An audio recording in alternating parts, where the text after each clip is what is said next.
লোকসভা নির্বাচনকে পাখির চোখ করে বিজেপির রাম মন্দির ইস্যুকে পাল্টা দিতে দিনহাটা বিধানসভা জুড়ে মন্দির মসজিদ গির্জা সাফাই অভিযানে নামল তৃণমূল কংগ্রেস। তৃণমূল নেতারা মন্দির সাফাই অভিযানের নামে মন্দিরের দামি দামি বাসনপত্র চুরি করতে পারে কটাক্ষ বিজেপির। বিজেপি নেতারা রাজনৈতিক শালীনতা, শিষ্টাচার ও অসভ্যতার সব সীমা পেরিয়ে গিয়েছে মন্তব্য তৃণমূলের জেলা সভাপতির। উল্লেখ্য, লোকসভা ভোটের একেবারেই প্রাককালে আজ দিনহাটা শহরের একাধিক ওয়ার্ডের বিভিন্ন মন্দির পরিষ্কার করতে দেখা যায় তৃণমূল কংগ্রেস নেতৃত্ব। সাফাই অভিযানে উপস্থিত ছিলেন দিনহাটা শহর ব্লক তৃণমূল কংগ্রেস সভাপতি বিশু ধর, দিনহাটা পৌরসভার chairman Gauri Shankar Maheshwari, vice chairman Sabir Saha Chowdhury প্রমুখ। সাফাই শেষে দিনহাটা শহর ব্লক তৃণমূল কংগ্রেস সভাপতি বিশু ধর জানান, বিজেপি যেভাবে শুধুমাত্র একটি মন্দির ও একজন আরাধ্য দেবতাকে নিয়েই পড়ে রয়েছে, তার পাল্টা হিসেবে বিজেপিকে বুঝিয়ে দিতেই তৃণমূলের বিভিন্ন মন্দির ও অন্যান্য ধর্মের ধর্মীয় প্রতিষ্ঠানগুলি সাফাই অভিযান। তিনি আরও জানান, শহরের বাইরেও গ্রামীণ এলাকাগুলিতেও এই অভিযান চলবে। তবে তৃণমূলের এই সাফাই অভিযানকে কোচবিহার জেলা বিজেপি সম্পাদক অজয় রায় কটাক্ষ করে বলেন, তৃণমূলের নেতারা যে মন্দিরেই যাবে সেখানকার মন্দির কর্তৃপক্ষ এবং পূজারীরা যেন সাবধান হন, তা না হলে মন্দির সাফাই অভিযানের নামে তৃণমূল নেতারা মন্দিরের দামি বাসনপত্র সহ একাধিক জিনিস চুরি করতে পারে। পাশাপাশি তৃণমূল কংগ্রেসের নেতৃত্বরা যে সমস্ত মন্দির ও ধর্মীয় প্রতিষ্ঠানে যাবে সেই সমস্ত প্রতিষ্ঠান গঙ্গাজল দিয়ে শুদ্ধ করারও নিদান দেন এই বিজেপি নেতা। বিজেপি কোচবিহার জেলা সম্পাদক অজয়ের এই মন্তব্যের পাল্টা দিতে গিয়ে কোচবিহার জেলা তৃণমূল কংগ্রেস সভাপতি অভিজিৎ দেব ভৌমিক বলেন, বিজেপি নেতারা রাজনৈতিক সৌজন্যতা, শিষ্টাচার ও শালীনতার সব রকম মাত্রা ছাড়িয়ে গিয়েছে। পাশাপাশি তিনি কেন্দ্রের বিজেপি সরকারের একাধিক ব্যর্থতার কথাও তুলে ধরেন।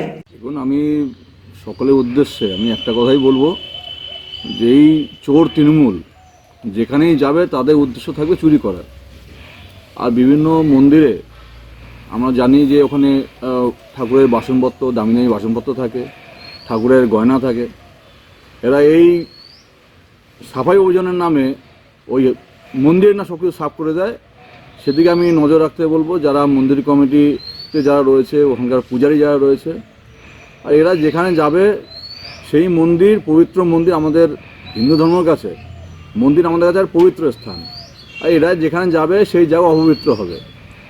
ওরা যেখানেই যাক না কেন, যেই মন্দিরে যাক না কেন, আমি সকলের কাছে একটাই আহ্বান রাখবো, সেই মন্দির কমিটিকে, সেই মন্দিরের পূজারীকে, যেই চোর তৃণমূল যেখানেই যেই মন্দিরে যাক না কেন, এরা যাওয়ার পরে সেই মন্দির যে তারা অপবিত্র করে আসবে, সেই জায়গাটা পবিত্র করার জন্য আবার পুনরায় গঙ্গা জল দিয়ে অন্তত যাতে মন্দিরটাকে আবার ধুয়ে দেয়। দেখুন, এদের সম্পূর্ণ নাটক। আর এই নাটকবাজি, ডানাবাজি করার লাভ নেই। পশ্চিমবঙ্গের মানুষ এই চোর তৃণমূলকে আর ভোট দেবে না। ওরা যতই মন্দিরে যাক, মসজিদে যাক, যেখানেই গির্জায় যাক, এরা ওই যেখানেই যাবে এখানে কোনো লাভ হবে না। এতে যেখানে যাবে দেখবেন ওই ফলাফল যখন আসবে, ভোটের ফলাফল, তৃণমূলের ভোট বাক্সে কোনো ভোট থাকবে না। বলছিলাম, একেবারে সামনেই লোকসভা নির্বাচন, তার আগে বিভিন্ন রাজনৈতিক দলের বিভিন্ন কর্মসূচি আমরা দেখছি। তৃণমূল কংগ্রেসের একাধিক কর্মসূচি দেখেছি। একেবারে মন্দির সাফাই কর্মসূচি কেন?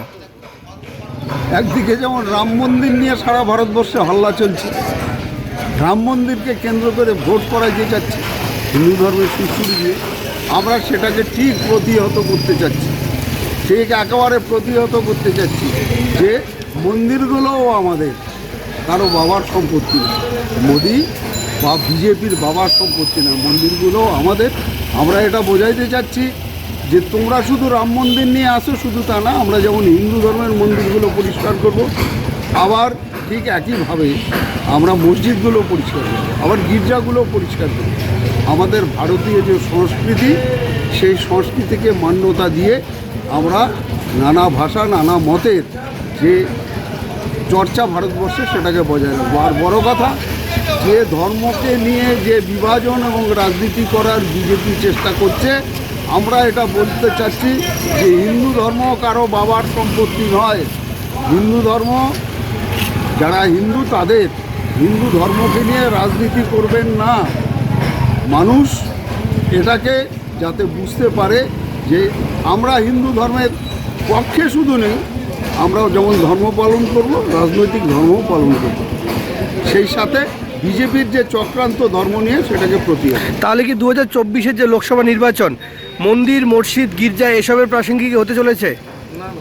না না, প্রাসঙ্গিকতা প্রশ্ন আলাদা। একটা দল যখন প্রাসঙ্গিক করে মানে প্রাসঙ্গিক করে একটা মন্দিরকে প্রাসঙ্গিক করে ভোট করার চেষ্টা করছে, আমরা তাকে প্রতিহত করতে চাচ্ছি। আমরা ধর্মকে নিয়ে রাজনীতি করতে চাচ্ছি।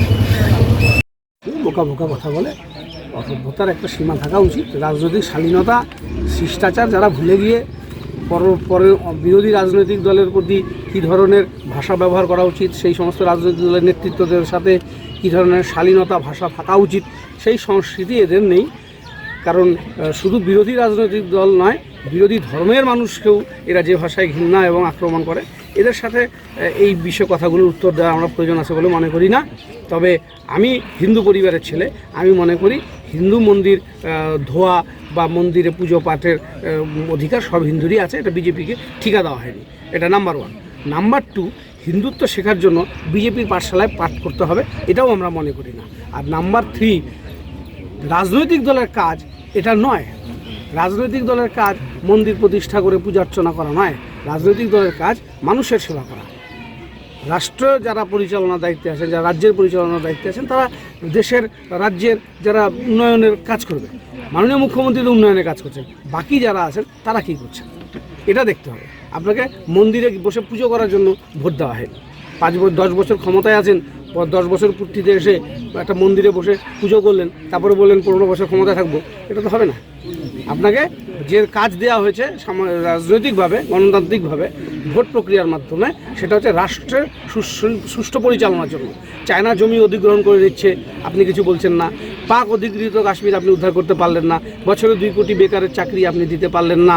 আপনি ডিজেলের দামের সমান কেরোসিনের দাম করে দিলেন, আপনি পাচ্ছেন না। আপনি জিডিপি 9.5 ছিল, আপনি জিডিপি 2.5 করেছেন। সব কিছু মিলিয়ে দ্রব্যমূল্য আকাশ ছোঁয়া। আপনি কোনোটা না পেরে এখন মন্দিরে বসে যদি পুজো করে বলেন আমায় ভোট দিন, তাহলে কি আমরা হিন্দুরা ভোট দেবো? এটা হবে না।